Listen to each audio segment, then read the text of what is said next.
I am particularly excited to have my close friend Ken Griffin as our speaker tonight. Ken graduated from Harvard in 1989 and came to Chicago that year to join Glenwood Partners. He started Citadel in 1990. Today, Citadel is one of the largest and most successful hedge fund firms in the world and the largest in Chicago. Citadel is well known for some of its bolder moves, acquiring Amaranth's portfolio in partnership with JP Morgan in 2006. This was done over a few days after Amaranth had lost billions of dollars, more than $2 billion in a two-week period alone, on natural gas bets gone astray. The rescue of E-Trade in the fall of 2007, which included a $2 billion capital infusion led by Citadel. And Citadel has become the largest equity and options market-making firm in the U.S. markets, if not the world. Ken is an active supporter of causes that drive community improvement, and he serves on the board of directors of the Chicago Public Education Fund, the Art Institute of Chicago, and the Museum of Contemporary Art. Ken is a member of World Economic Forum, G100, and the Civic Committee of the Commercial Club of Chicago, and Ken is also a director of the Economic Club of Chicago. Please help me welcome Ken Griffin.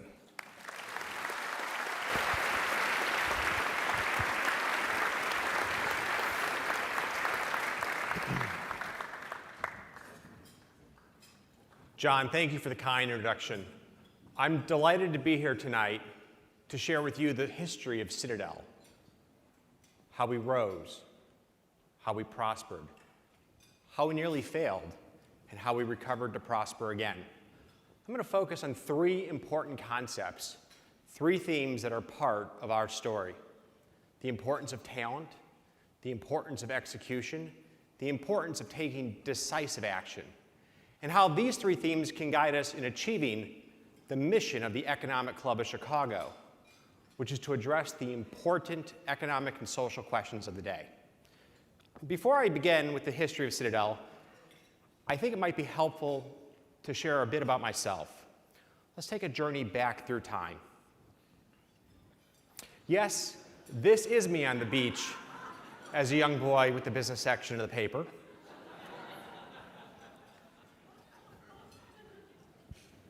And here's a report that I wrote in 6th grade where I set out to understand how the stock market works. I'm still working on this 30 years later. And since my teenage years, I've had a love for computers. Next to the definition of geek, you could find my picture. In fact, here it is. Yeah, I do look like a geek there. In 1986, I went off to Harvard to study economics. And in the middle of the winter, there was a great story published in Forbes about Home Shopping Network.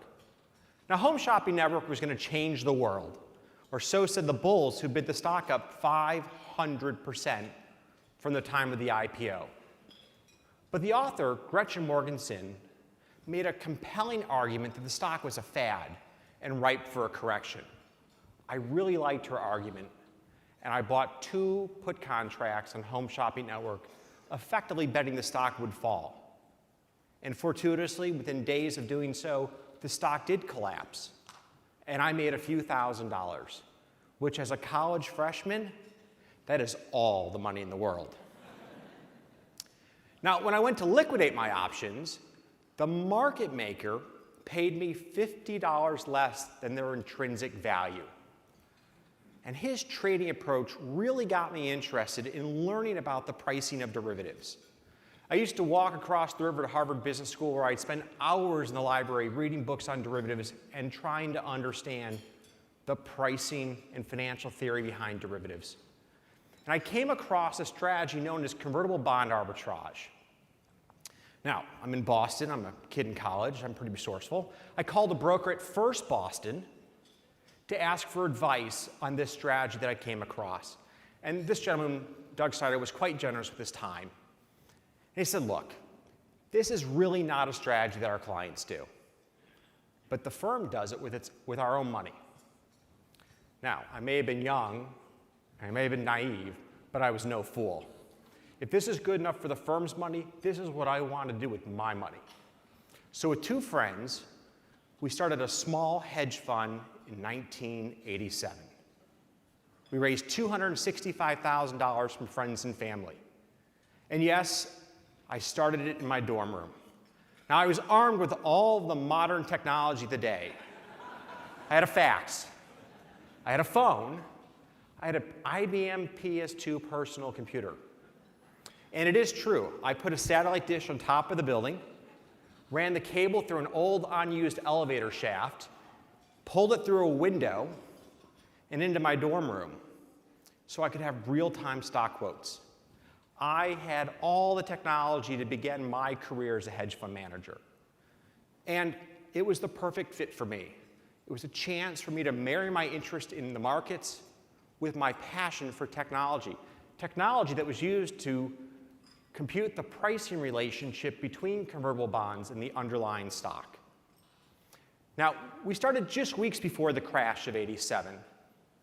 I didn't see the crash coming, but the portfolio that I had built would benefit from periods of market volatility, and volatility I did have. The portfolio did well, and people took note. And soon we were managing $1 million of capital. Now, as I approached graduation, something very fortunate happened in my life. I was introduced to Frank Meyer, a fellow Chicagoan.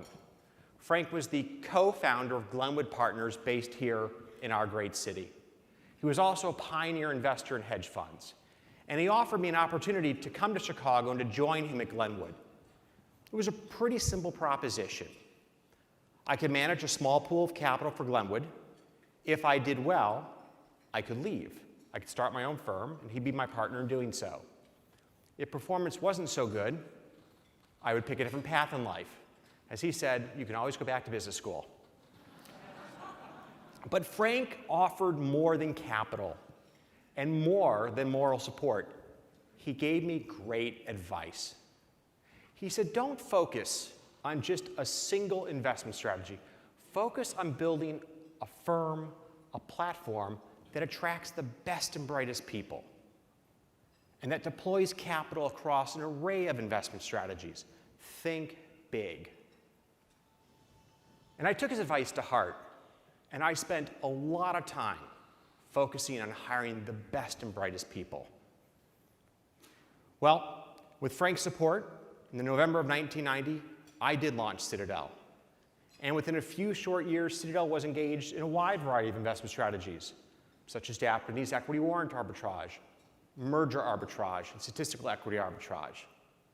Let's talk about what hiring the best and brightest looks like in practice. There's the great stories. In 1998, for example, Jamie Dimon shut down Salomon Brothers' legendary fixed income trading team. And we swooped in and hired 5 of the 7 most senior people from that team. In 2001, Enron collapsed. And the day they filed for bankruptcy, we flew 16 people to Houston to interview every single talented person we could get our hands on. And we picked up some really incredible people. There's a great Enron story. One of the senior professionals there who ran a big part of the trading floor, she stood up on top of her desk that morning and told the employees at Enron that they would survive, they will persevere, they will make it through this crisis. And as she's telling this story with all of her heart and soul, behind her on the TV is the breaking news story of their bankruptcy filing. It wasn't really her finest moment. But shortly thereafter, we went to Aquila, which had shut down their energy trading operation, and we did something quite unconventional. We paid the company a few $1 million to be able to interview all 600 of their energy trading professionals. And again, we picked up some really incredible people. And they helped us build what is today one of the most successful energy trading operations in the world. And then there's just plain effort. One of my business heads kept meticulous records of the interviews that he conducted over the course of a decade. In 10 years, he interviewed 5,000 people. It works out to 2 a day. A day in his life, research, trade, manage, interview, repeat. But talent is everything. And if you want to build a great business, I think you need to heed the advice of Jim Collins. Get the right people on the bus, the wrong people off the bus, and the right people in the right seats. And the right people are capable of great accomplishments. Excuse me. On a Sunday morning, in the summer of 2007, one of my partners received a call from one of the two heads of Sequoia Asset Management, a competitor of ours based in Boston. Sequoia had a very large and complex book of credit-related instruments. And as the credit crisis started to unfold, they found their portfolio did not behave as expected. They had lost hundreds of millions of dollars in the blink of an eye, and they needed to liquidate almost all their portfolio before the open of business on Monday to meet margin calls. We assembled a 50-person team as fast as we could. We flew 8 people to Boston to facilitate due diligence and information sharing. To acquire some or all of their $30 billion portfolio overnight was going to be a Herculean task. Now, Sequoia had brought in another large bank to provide a competing solution, or potentially to partner with us. We worked feverishly through the day and into the night, and I still remember that night, the senior point person on the deal from the other bank calling me for what I'm sure was his beautiful house in Greenwich. And it was certainly a beautiful house in Greenwich. And he said, look, it's getting late. This isn't going to get done tonight. I'm heading off to bed. I'm telling my guys to go home. And we'll pick this up in the morning. And I said, there will be nothing to pick up in the morning. We're going to get this done. He sort of laughed and hung up. 6 a.m. before the opening of the markets, we bought that entire portfolio. We bought the entire portfolio. Solved Sequoia's crisis, which brings me to a quote that describes the ethos of Citadel. Things may come to those who wait, but only those things left by those who hustle. Now, here's what I really love about this quote. Who said this? It was one of our country's greatest leaders. It was President Abraham Lincoln, who, like us, calls Illinois home. Going the extra mile, doing what it takes, always being active, this is what has driven our success.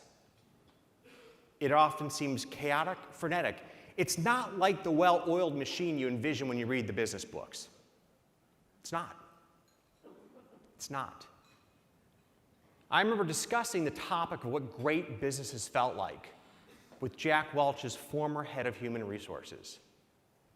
You know, GE bought hundreds of companies. They've seen it all. They've seen great companies, they've seen bankrupt companies, and I asked, what do the great companies feel like compared to the bankrupt companies? I really wanted to know. And he said, look, the great companies all felt pretty much the same. He said, imagine you're in a Formula One car, and you're hurtling down the straightaway at 225 miles an hour, and the corner's coming up, and you're full on the brakes. The tires are squealing, they're locking up, you're trying to pull the car around the corner, you're sliding up towards the wall, you just miss the wall as you get through the corner, and then you're back on the gas, hurtling towards that next corner as fast as you possibly can. He said, that's what our great companies all felt like. It was a sobering moment. I said, well, what did the companies that you bought out of bankruptcy feel like? He goes, well, that's easy. Picture you're in a big Cadillac. The top's down, the sun's shining, and you're going down the road in Texas on the highway at 60 miles an hour. And you know what everyone says at those companies? Geez, what happened? You see, great companies are always pushing themselves. They're always on the edge. And the great firms are never satisfied. Now, with great talent and great execution, you are still going to face challenges that will test you. Decisions you'd rather not make. In the 24 months preceding 2008, we earned $13 billion of trading profits. I'll put this in perspective. That's more money than Amazon.com has made in its entire history. We had built one of the world's most successful trading operations, and we ran one of the largest balance sheets outside of the banking system. Our success drove our confidence. More profoundly, it drove our overconfidence. And not foreseeing the financial crisis of 2008 was the greatest mistake of my career. You see, we are paid to see the unforeseen. And I did not grasp the magnitude and depth of the financial crisis that was growing in our banking system. A crisis so large that virtually every bank in America would have failed if the government had not intervened. Every bank would have failed. And after Lehman failed, we found ourselves fighting for our very survival. We were caught in the maelstrom. We were losing hundreds of millions of dollars a week, if not more. CNBC parked a van in front of Citadel, waiting to break the story of our demise.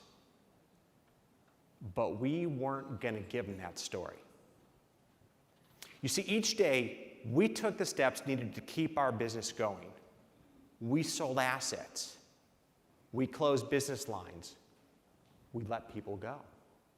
We suspended redemptions.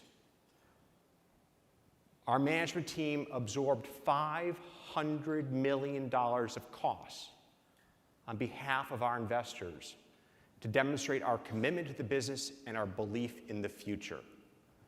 And each thing we did bought us one more day. And day by day, we bought ourselves a future.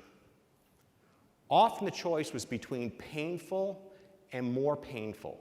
But the one thing we didn't do was put things off. By the end of 2008, we had lost half our capital. But we were still in business.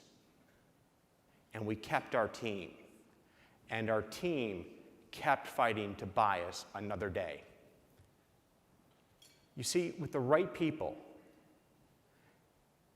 with the ability to execute, and with the willingness to make the tough decisions, we were able to save our firm. I believe Andrew Carnegie had it right when he said, "Take away my factories, my plants, take away my railroads, my ships, my transportation, take away my money, strip me of all these, but leave me my people, and in 2 or 3 years, I will have them all again." We know these three principles are true everywhere. Great talent, great execution, a willingness to confront difficult choices. We know these ideas apply universally.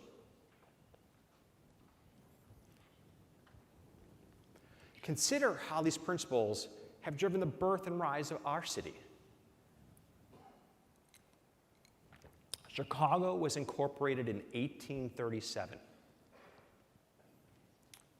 In just 30 years, Chicago became the 5th largest city in the United States. In 30 years. And then tragedy struck. The Great Fire laid our city to waste. It is impossible for me to fathom the difficult decisions that our city's leaders faced in those days. The East Coast newspapers speculated that Chicago was finished. But Chicago had great leaders.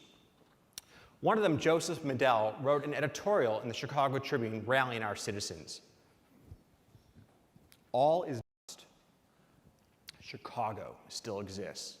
The lake, the spacious harbor, the vast empire of production, the great arteries of trade and commerce all remain.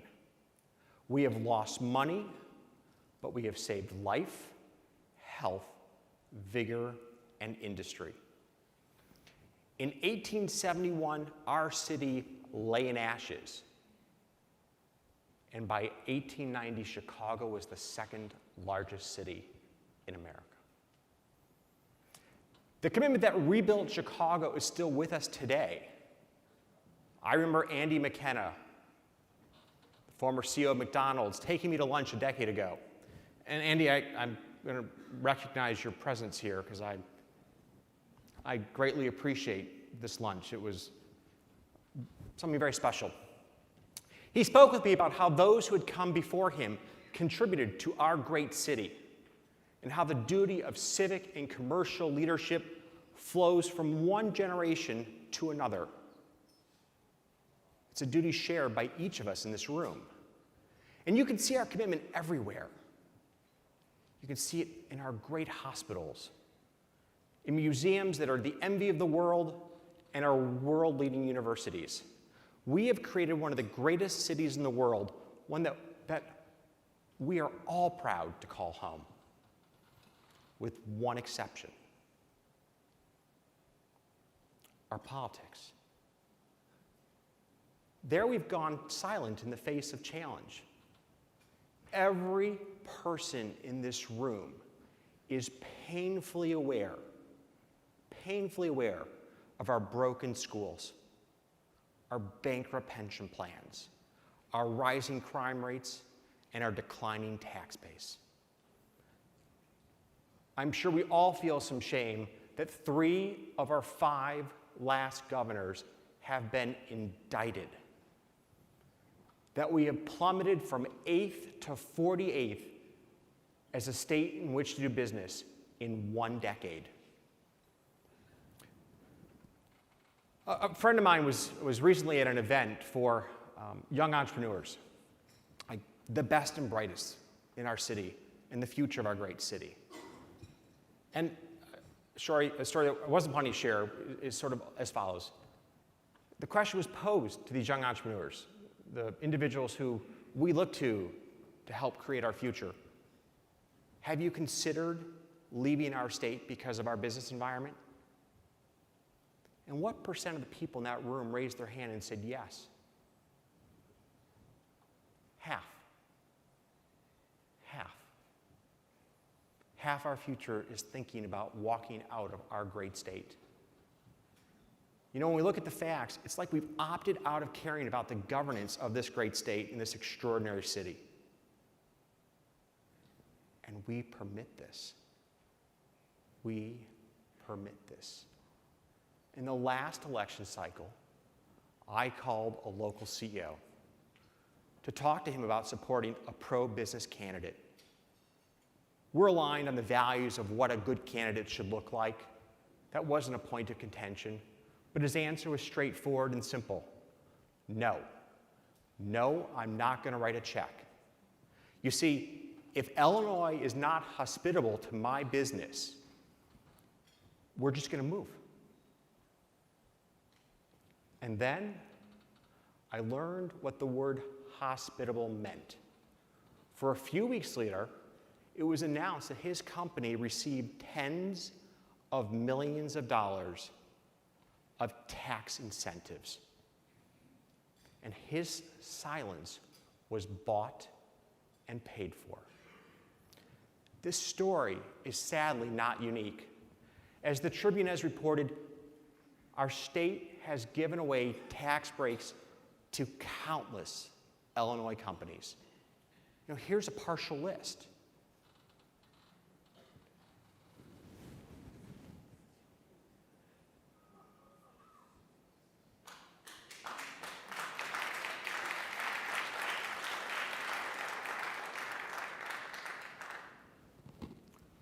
What is the cost of this cronyism.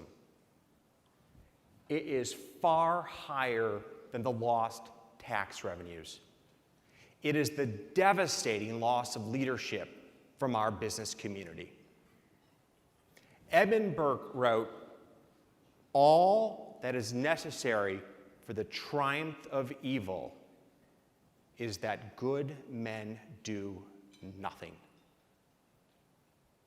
And we are good men and good women, and it is time for us to do something. You see, we have a powerful voice, a voice that can play an important role in fixing our schools, in protecting and providing for our retirees, and in creating good jobs. A voice that can't wait until the next election cycle, a voice that must be heard now. We need to pick up the phone. We need to pick up the pen. We need to reach out to Governor Quinn and Mayor Emanuel and Speaker Madigan and our legislators and insist that they make the tough choices that will buy our state another day.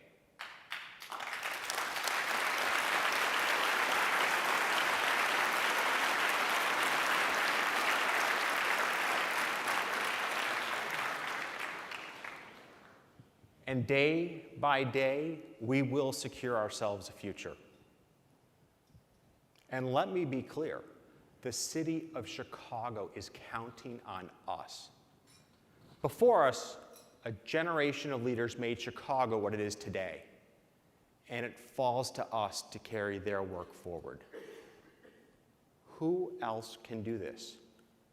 We have the relationships, the expertise, the experience, and yes, we have the means to do what is required to save Chicago from decline. And not just to save Chicago, but to make Chicago better. We must be the ones who do this work. We must fight for the ideals and principles which are at the heart of this great city and our great state. It is our duty, and it shall be our legacy. Thank you.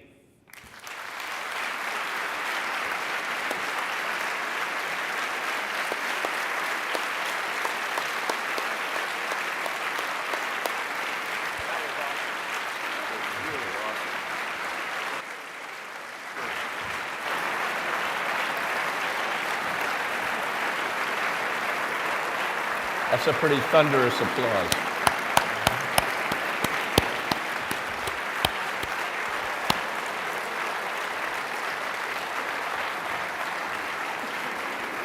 I'm going to get on that.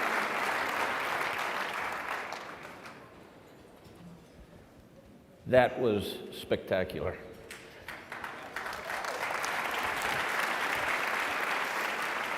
And I know you don't speak often, as you said to me, never.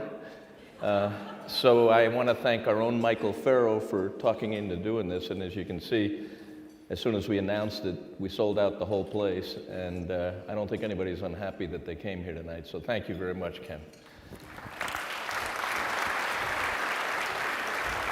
John, thank you. Thank you so much. And I do think in preparation for tonight's speech, I learned a very valuable lesson.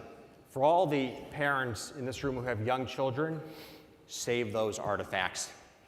Mom, my mom's here. Would you mind standing up, Mom? Yay.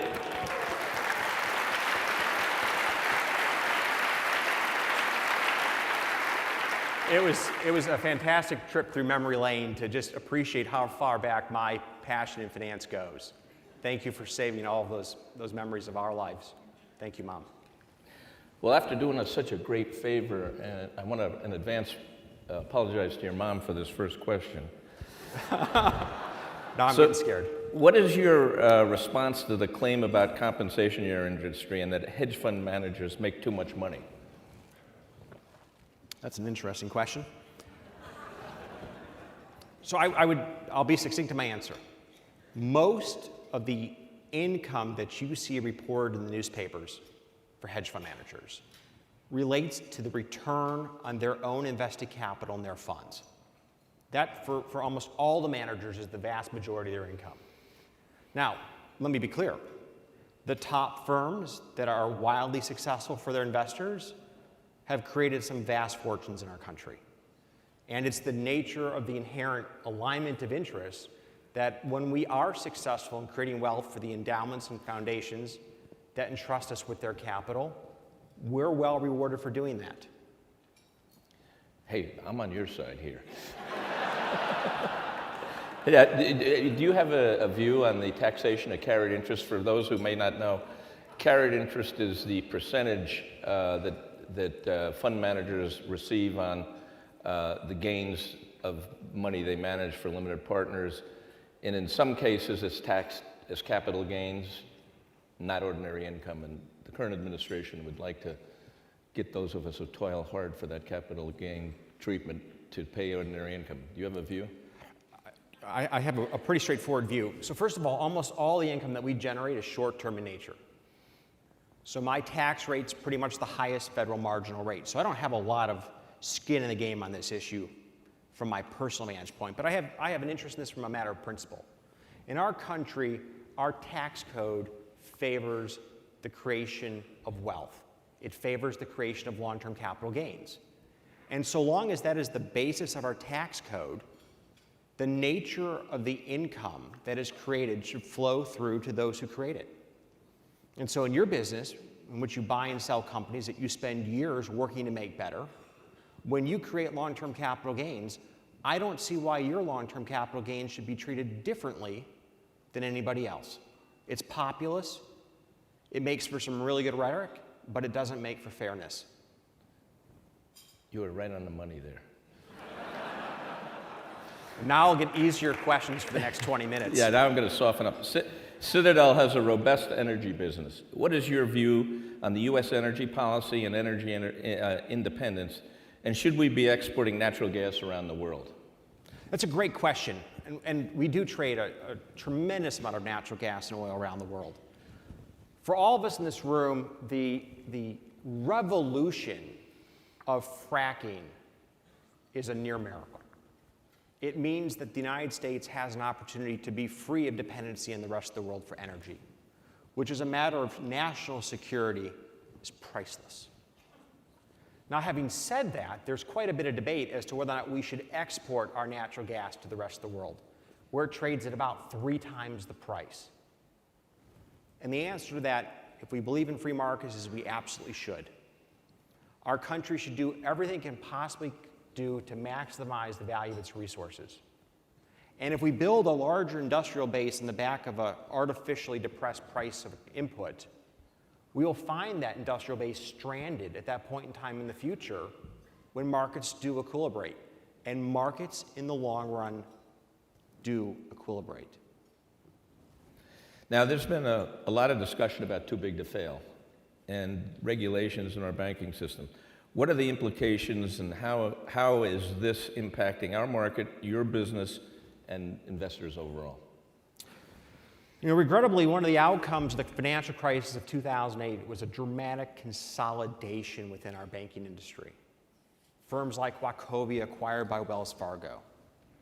And it has greatly reduced the competition amongst our banks.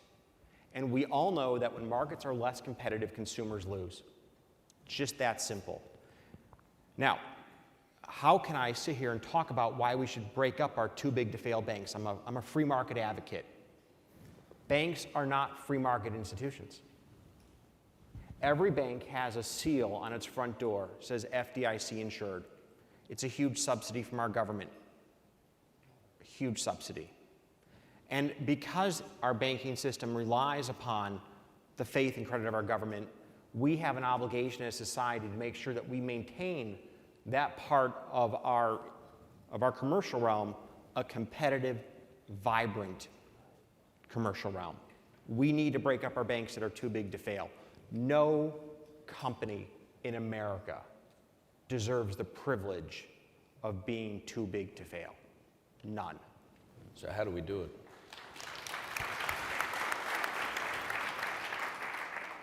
We limit the size of the deposit base as a percentage of total national deposits.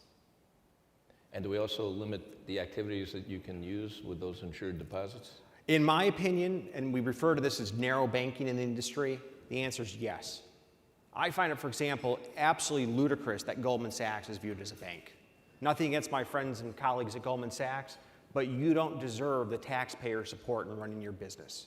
You run a trading firm of highly paid, highly gifted professionals. You shouldn't be entitled to a taxpayer safety net. It's not fair to the taxpayers, and it's not fair to their competitors who don't have that safety net. Well, you referred to this a little in your speech, that basically I think you take the position that every bank could have failed, and that's why Goldman became a bank over that weekend. Do you think it was a mistake to let Lehman Brothers fail? It was not a mistake to let Lehman Brothers fail. It wasn't. It was a complete catastrophe at Lehman Brothers. It would have required endless amounts of taxpayer dollars to make the creditors of Lehman whole. And what we have lost sight of is that market discipline is a really important function. When companies aren't poorly managed, they fail. And that releases the resources that are trapped in poorly running businesses to explore and undertake new opportunities. We need to embrace that dynamicism of capitalism. You see it in the industrial base. We need to see it in our financial services base, where companies that outcompete their competition win, and companies that fail to do so lose. And regrettably, in business, we know that losing means bankruptcy. Yep. Let me switch gears a little bit. You know, I'm just a private equity guy trying to get through the day. What the hell is what is high frequency trading? And what impact does it have on the markets? You know, high frequency trading is like the favorite buzzword du jour of the journalists. It's the cause of all problems in a day where the market goes down. In English, it's electronic market making. Firms such as Citadel make markets in thousands of stocks on the back of very specialized computer systems that transmit the information across all assets in the market to all their assets. Now, let me put that in English. That means that when you trade IBM, you see a bid-ask spread today of about 2 cents. When I used to trade out of my dorm room, the bid-ask spread in IBM was between 25 cents and 50 cents. And when you went to do that trade with a specialist on the New York Stock Exchange, you got to wait a few minutes to get a response back. Today, if you jump onto Ameritrade's website and trade IBM, you get a response back in about 1 second. Now, I'm going to talk about the good old days of trading in the early days of Citadel. We used to keep replacement phones. Why?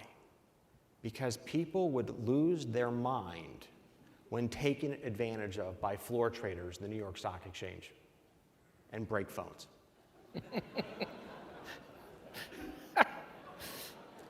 I can't actually own up to having broken a phone myself, but I've tried.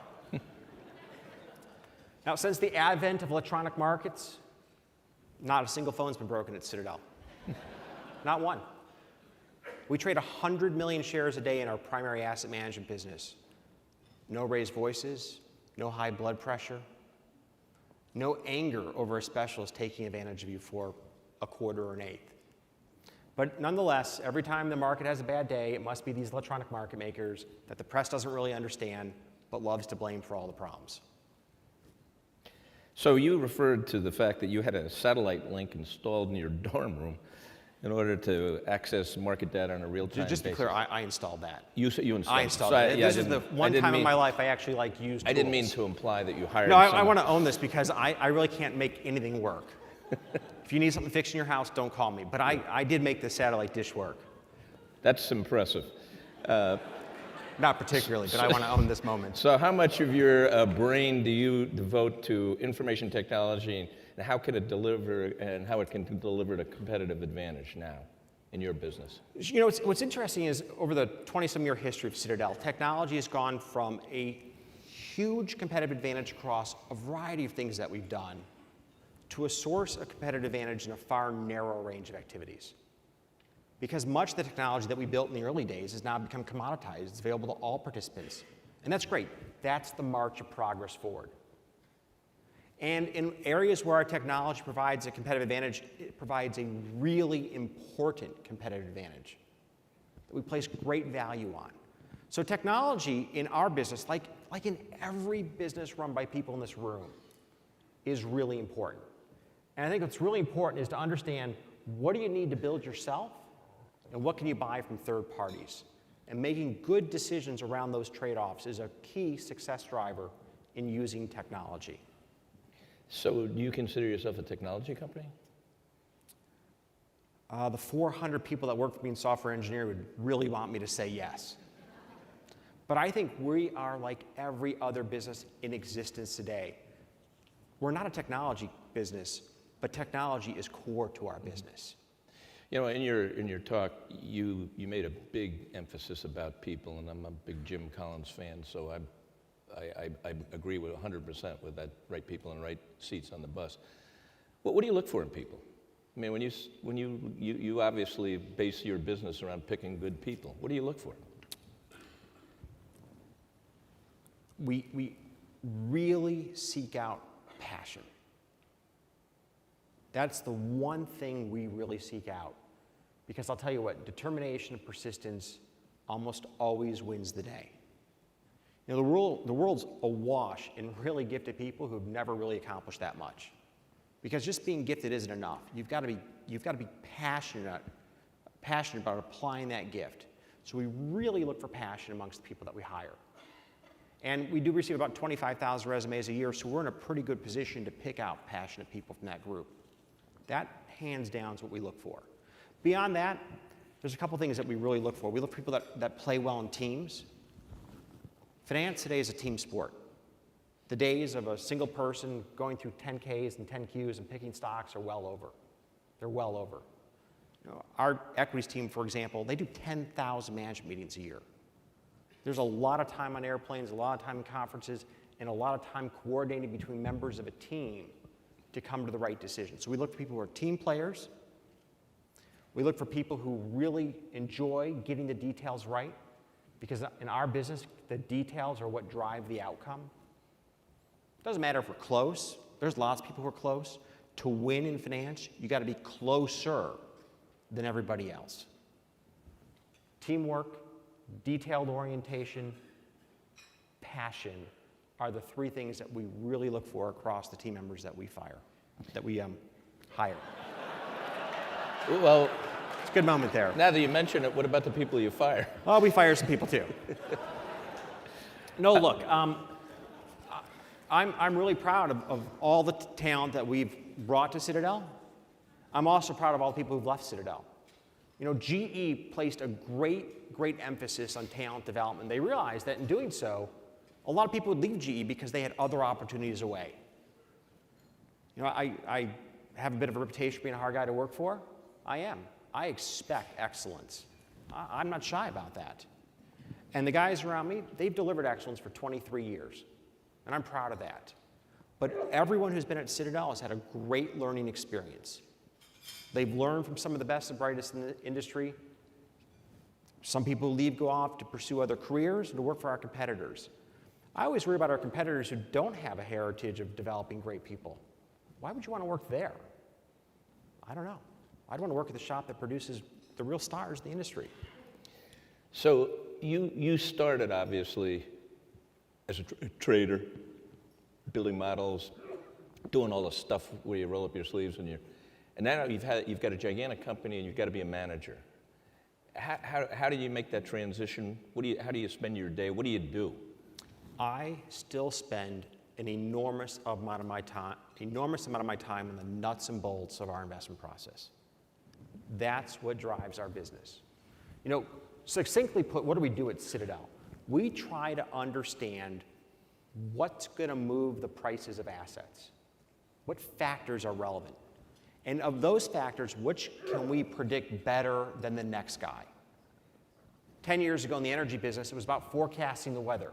Could you forecast the weather better than the next guy? And if you could buy or sell natural gas appropriately. We had a whole meteorology team. And there were a whole bunch of third-party commercial providers of meteorology forecasts. Well, then the game became, could you forecast the third-party forecasts? See, everyone was doing weather forecasting. The trick was could you forecast the forecast? And of course, that disappeared with time. All right? So our job is to understand what's going to move prices and what can we gain a competitive advantage on doing. Trading is how we monetize our research. So when we have a differentiated view as compared to the market, that's when we trade. That's how we monetize our research.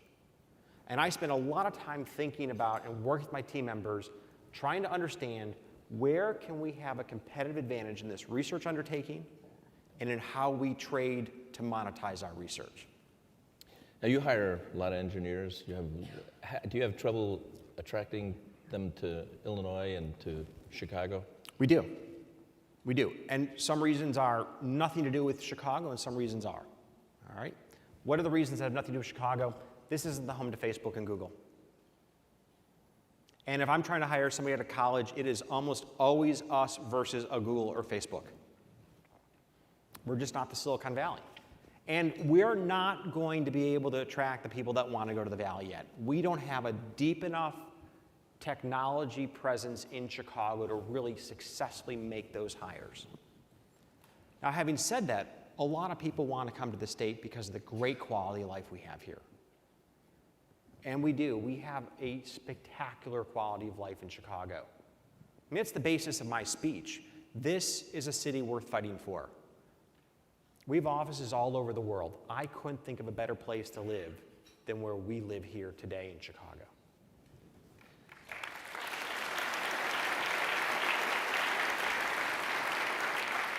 You know, we became famous for dominating the financial futures and options businesses, but it seems that Connecticut and New York kind of are the home to the larger hedge funds. You're a big exception to that. You're the largest one certainly in Illinois and probably between the coasts.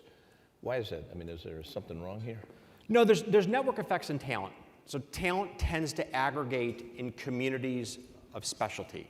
The Silicon Valley's technology, Boston's medical research, New York's finance, Hollywood's actors and actresses. Talent tends to drive itself towards where the depth of talent exists.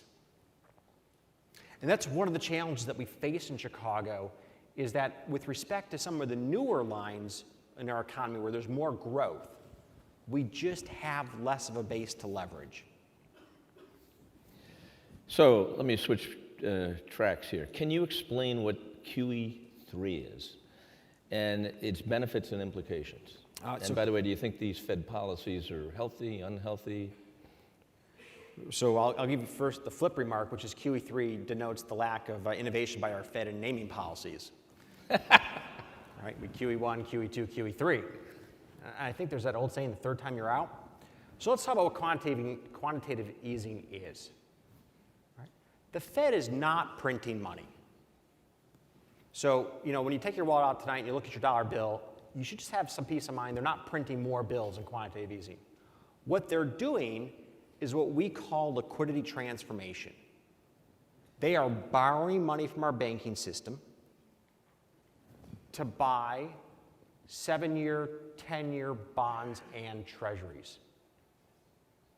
They borrow money from our banks to buy longer-dated treasuries and mortgage-backed securities. Now, what does that do? That pulls longer-term interest rates down. And their hope is that in doing so, they will increase inflationary pressure and they will accelerate the creation of jobs. Now, Ben Bernanke has to walk a very fine line, a line between two dynamics. First of all, inflation is not the path to prosperity. I mean, we're all familiar with the hyperinflation of Germany. If inflation were the path to prosperity, Germany would rule the entire world. All right? It's not the path to prosperity. On the flip side, we live in a debt-ridden society. Off-the-charts consumer debt, and until this last financial crisis, significant corporate debt. And when the borrowers borrowed money from lenders, everyone assumed some level of inflation in those negotiations. And no one contemplated deflation. You see, deflation erodes the value of the collateral against which you borrow, or erodes your earnings power, making it difficult to service debt. So I give Ben Bernanke credit for understanding this. He needs to try to pull the US economy towards positive inflation so as to reduce the unexpected burden on borrowers. But if he creates too much inflation, we will spiral into a different set of problems. All right? That's the economic problem that we face today that the Fed's trying to navigate through. Now, having said this, I think QE3 is a terrible idea because we are now reaching the point where the Fed is becoming captive to our political institutions. You see, with the Fed owning several $1 trillion of US Treasuries, it's easy to imagine that at the next confirmation hearing, the questions posed by politicians will be of the nature, will you continue to help subsidize the cost of the US federal government's borrowings, even at the ensuing risk of potentially creating uncontrollable inflation? That last part won't be asked, but that'll be the risk. And I think there's going to be real pressure on picking people to the Federal Reserve Board who will appease our politicians and continue to try to drive interest rates to an artificially low level. I'm very worried about that. Very worried about that. The other problem that the Fed has is it's not clear that their policy is actually achieving their goals given the fiscal and regulatory policies out of Washington. Let's go back to basic economics. When the cost of an input goes up, you use less of it. What have we done to the cost of labor during the last 4 years in America? We've taken it straight up. And Obamacare is taking it even higher. Here we have a country struggling with jobs creation, and in particular, jobs creation for our lower skilled workers. And we're driving up the cost of hiring them. What is a company logically supposed to do? They build their factories abroad. And by the way, build them abroad with money you borrow cheaply domestically. Right? We've driven down the cost of capital. We've driven up the cost of labor. What do? You substitute capital for labor. Every chance you get to automate a process or build something in a lower cost jurisdiction, you take advantage of with these current policies. Do you see much of an issue about unwinding QE3? I'm not worried about the unwind. The Fed can let this run off. You know, a lot of people want to make this big scare story that they're going to try to sell these assets and it's going to cause this great chaotic disruption in the marketplace. I don't worry about that. That's not the primary worry. The primary worry is our Federal Reserve Bank, our central bank, losing its political independence.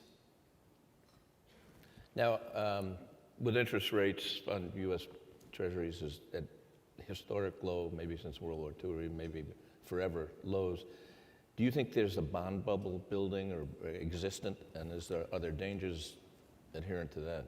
I think there's a couple of problems that are associated with these very low level rates. And first of all, I think it's important we all take a step back, right? We're all savers in this room by and large. So we look at these low interest rates and we go, God, they're punishing us. Because let's face it, savers are the ones being punished. Now, we should also be intellectually honest.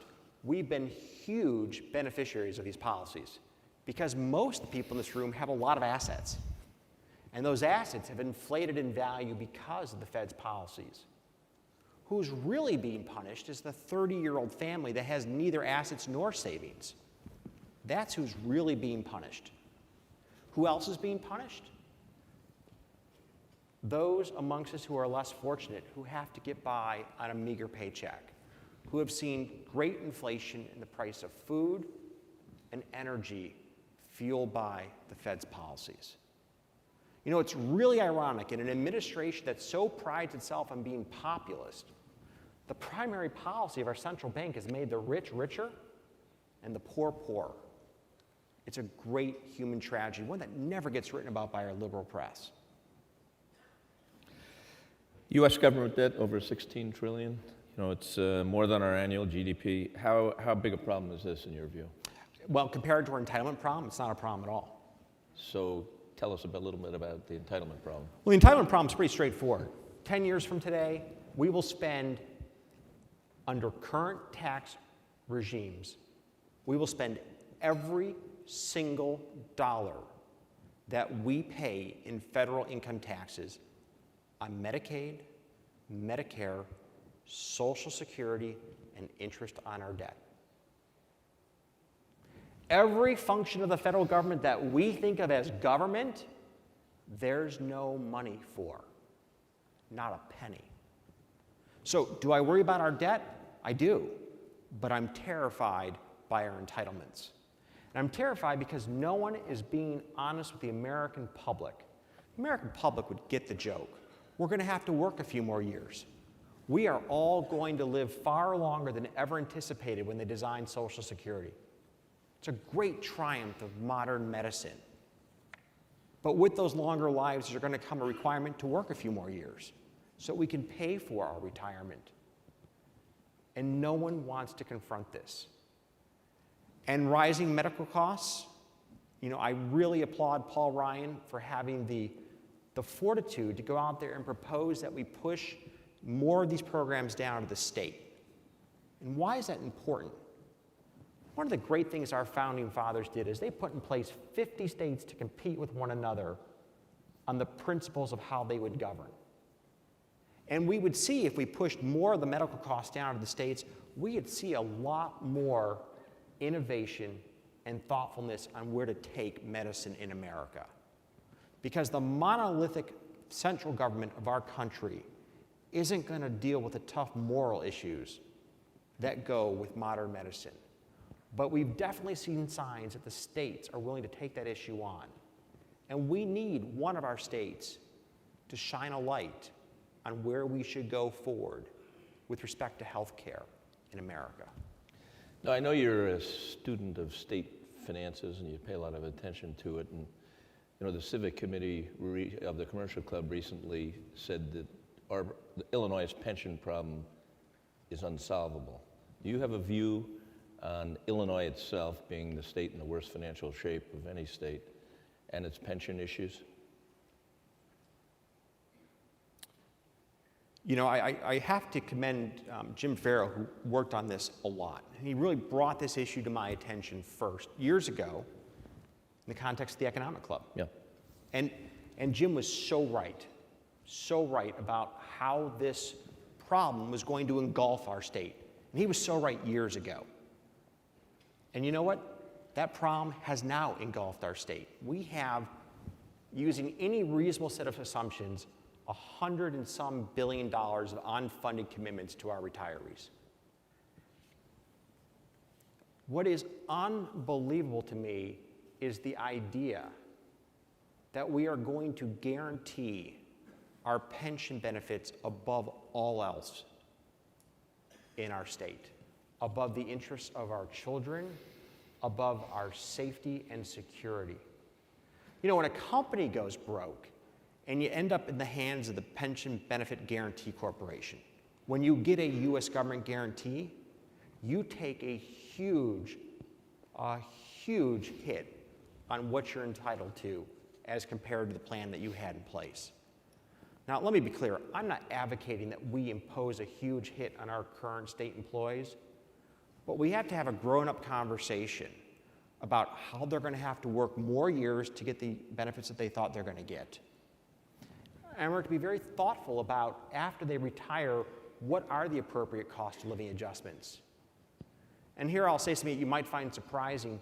The idea that we will not provide catch-up on COLA over the retirement of a pensioner is a problem. You see, when people retire, and they should retire in the state government at 67, like those of us here in this room will, you generally have enough of your own resources to make it through the first few years without much worry. But if you live to 100, you've long since depleted your personal savings. And if we don't provide some catch-up on the cost of living as you live longer, those who are fortunate to live a long life will be unfortunate in that they will be poor. And that's not right. So we need to think about a cost of living adjustment that is lower in the first years of retirement and that increases if you manage to be in the fortunate group that live a long and prosperous life. I can't let the evening end without seeing if I can ask you about your political views and possibly how you determine what candidates you'll support. Well, so first of all, I'm on the right of you. Yes, definitely. You were definitely, but Definitely on the right of you. Let me tell you where I am on my political views. I'm a Republican. And I'm a Republican because I haven't seen the Democrats willing to make the tough choices they need to make. You know, I was with a very senior member of our political body talking about Chicago public schools. A person who had great influence in the area of topic. And we all know our schools are broken. They're really broken. It should be criminal what happens in Chicago public schools. It should be criminal. You can't have the greatest nation on this planet and have only a few % of your kids able to finish high school and go on to college. It's disgraceful. And you know what this person said? They said to make the changes we need to make, it's politically really tough. And I'll skip the profanity that I used, but I'll tell you what I pointed out. Every alderman in our city is a Democrat. Our mayor's a Democrat. Our governor's a Democrat. Our House is a supermajority Democrats. The Senate is controlled by the Democrats. And the President of the United States is a Democrat. What is so politically hard when you control the entire political process from front to back? What is politically hard is that the Democratic Party is captive to the unions and not captive to the children.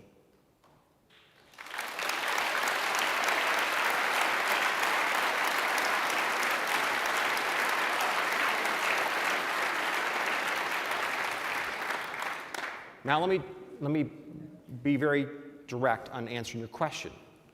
I supported Ram for mayor. He was the best man for the job. He intellectually understands the issues, and we will see in his next 2 years, does he have the strength of will and the moral fortitude to do what must be done? The early returns are lackluster. And I'll say it as it is. I'm good friends with our mayor. I think the world of him. He is as bright as they come. But he's got to step up and really deal with the problems that we have in our city. You know, we're fighting as to whether or not we're going to close 50 schools. The number should have been 125. And in the teacher strike, yeah, we got the longer school day at a cost in additional salaries for teachers that we just can't afford. That can't be the negotiating position that we're going to have with the police and fire departments as we negotiate their contracts in the months ahead. We're going to have to step up and make some tough calls. Ram understands the issues better than anyone, and I hope he finds it in himself to fight for each of us in this room, to educate our children, to make our city a safe city to live in, and to secure for all of us a brighter future. At the federal level, I've gone from supporting who I think is the best candidate on either side to supporting the Republican candidates. I think we're on the wrong course in the federal level. There's 47 million Americans on food stamps. 47 million Americans dependent on our government. I won't have the quote quite right from Thomas Jefferson. It doesn't really matter. But a government that is big enough to provide for all the needs of its citizens is also big enough to take away all the freedom of its citizens. And we've seen in the last few weeks the IRS scandal, the Associated Press scandal. I think we are seeing the knife's edge of a government that is too big, and that is taking away the freedoms and rights of each of us in this room.